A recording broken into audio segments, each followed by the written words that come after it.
What are idealization and devaluation and how do they work? Idealization and devaluation are mental defense mechanisms that work in tandem. They are called protective because their work prevents a person from directly perceiving reality. By idealizing, he exalts someone or something, making it extremely important or significant for himself. For example, it is possible to idealize another person when he appears the best, the most beautiful, the most intelligent, etc. And it seems that there is no one better, or it seems that another person has everything better, which causes envy. One can idealize some place, job, or project, and then a person believes that he will get a job and then he will be happy, that it is the best place he can get to. Devaluation is the opposite mechanism to idealization, and it is expressed in the fact that something is perceived by a person as having no value at all and not worth attention. Thus, it is possible to devalue one's own problems. It's nothing that I have a headache, I'll get over it somehow, it's no reason to cancel something, change plans, or go to the doctor. Other people, this person is a perfect nothing. Oneself, I feel worthless. That in some cases devaluation is a consequence of idealization, in others it can coexist with idealization and cleavage. Idealization of something or someone leads to the fact that a person sees this phenomenon or another person exclusively in a positive light, but in practice it turns out that the idealized phenomenon has its own shortcomings and dark sides, which is not so easy to accept. Therefore, idealization is replaced by devaluation. In the perception of the other, it is expressed in such a way that the one who was recently beautiful becomes terrible. In the perception of oneself, so that a person feels grandiose and all-powerful, then worthless and of no value.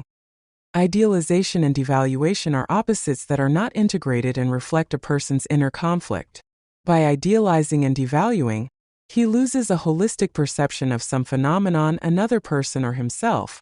From a Jungian point of view, in order to make this conflict irrelevant, it is important to unite these opposites in something third, to find a point of integration. To accept the fact that nothing is either super valuable or has no value at all. Nothing is either perfect or absolutely bad. Every person and every phenomenon has its flaws, but they are what make the world diverse and interesting and set the dynamics of development. The roots of the mechanism of idealization and devaluation go back to a person's childhood, as they are early means of communication with parents. In early childhood, parents can be idealized, and this is normal and natural. Parental figures may seem to the child the most beautiful, the most intelligent, the most knowledgeable, and, in general, the most important because they are super important to the child. Their survival biologically depends on them, which is the basis of his attachment to them. At the same time, parents cannot satisfy all the child's needs and always be good for him. Even the mother's breast is not always good, and already in the early stages of development, psychoanalytic theories note a split between good and bad breasts. Bad is the one that does not feed, does not respond to the need at the first call, and then there is aggression towards her. The mechanism of idealization and devaluation is closely related to splitting, and people who tend to use it frequently may show contradictory tendencies in their behavior. The same object or phenomenon may be idealized or devalued, and they may not notice how these processes are taking place. For example, in the analyst's office, a client may say in one session that he is the best psychologist he has ever seen, and in another session criticize and devalue the analyst. And then, in order to integrate the opposites, the psychologist draws attention to this contradiction. Just yesterday I was wonderful, and today I have become terrible, he may comment. This mechanism is most often used by people with a narcissistic personality type or with narcissistic problems. Such people may have experienced contradictory parental attitudes during childhood, when parents expected great achievements and valued them only for them, devaluing the child's feelings and true needs.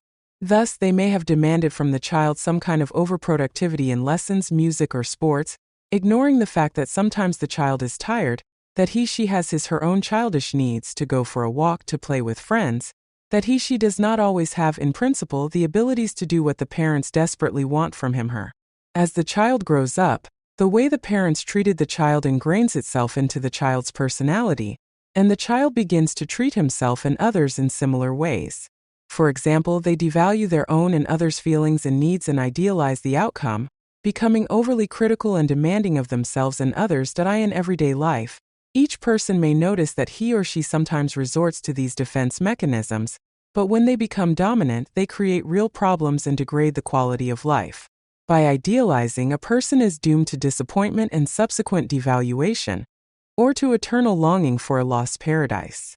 In search of an ideal place or another person, he is doomed to failures and setbacks, which are experienced much easier and calmer when there was no idealization, and was a sober view of the situation. Idealization and devaluation can be worked through with a psychologist, gradually learning the skills of a more sober and realistic view of themselves, the world, and other people. As this mechanism weakens, a person's sensitivity to himself and others increases, and he begins to make his choices not based on his fantasies of paradise, but based on his own needs and abilities. By refusing to idealize, he experiences less pain and discomfort when he is disappointed. By recognizing that there is heartache behind the devaluation, he learns to experience it and cope with it instead of freezing it in himself and/or passing it on. Ultimately, working through these mechanisms empowers a person to become more whole, mature, free, aware, and open. Dear viewers of our channel, thank you for being with us and watching this video. We hope the information was useful and helped you better understand how to deal with anxiety and fears. Don't forget to subscribe to our channel, put likes, and leave comments. We value your opinion. See you soon and take care of yourself.